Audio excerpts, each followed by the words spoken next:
আমার মনে হয় তো ম্যাক্সিমাম মানুষই জানেন বদ নজর কী পরিমাণে খারাপ বা কী পরিমাণে খারাপ ইফেক্ট দেয় আমাদের শরীরে।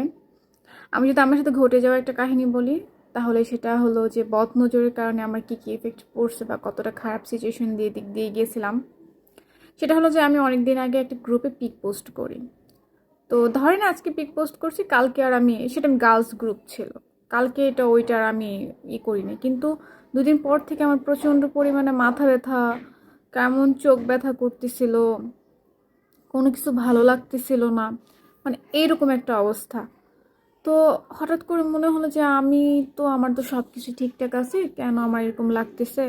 আর প্রচুর পরিমাণে চুল যাইতেছিল, মানে এরকম ধরি চুল এসে পড়ে, মানে কেমন যেন, মানে আমি তো সিক না, স্বাভাবিকভাবে মেয়েদের চুল যায় যখন সিক হলে বা খুব পাওয়ারে অ্যান্টিবায়োটিক নিলে সাধারণত চুল যায়, বা হরমোনালি কোনো প্রবলেম হলে। আমার কোনোটাই না, আমি স্বাভাবিক সুস্থ, তাহলে কেন আমার চুল যাইতেছে।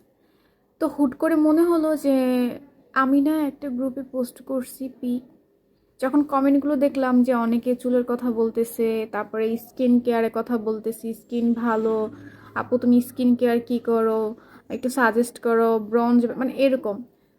তখন মনে হলো, আমি সাথে সাথে পিকগুলো ডিলিট করে দিয়েছি। তখন মনে হলো যে আসলেই যে বদ নজর, মানুষের যে বদ নজর বলে একটা কথা, এটা সত্যি।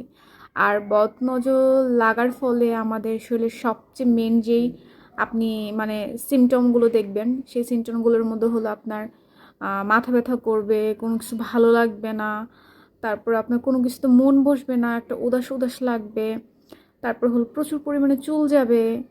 তো এর মধ্যে আমার অনেকগুলাই আছে। প্লাস হলো তখন স্কিন আমার ক্লিন ছিল, এখন এই যে স্কিনে হালকা কয়েকটা গোটা গোটা দেখা যাইতেছে। আলহামদুলিল্লাহ আমার স্কিন অনেক ভালো, আল্লাহর রহমতে, এটা আল্লাহ তাআলার অনেক বড় নিয়ামত। বাট রিসেন্টলি একটা দুইটা পিম্পল হচ্ছে। তো বদ নজর খুব ডেঞ্জারাস একটা জিনিস।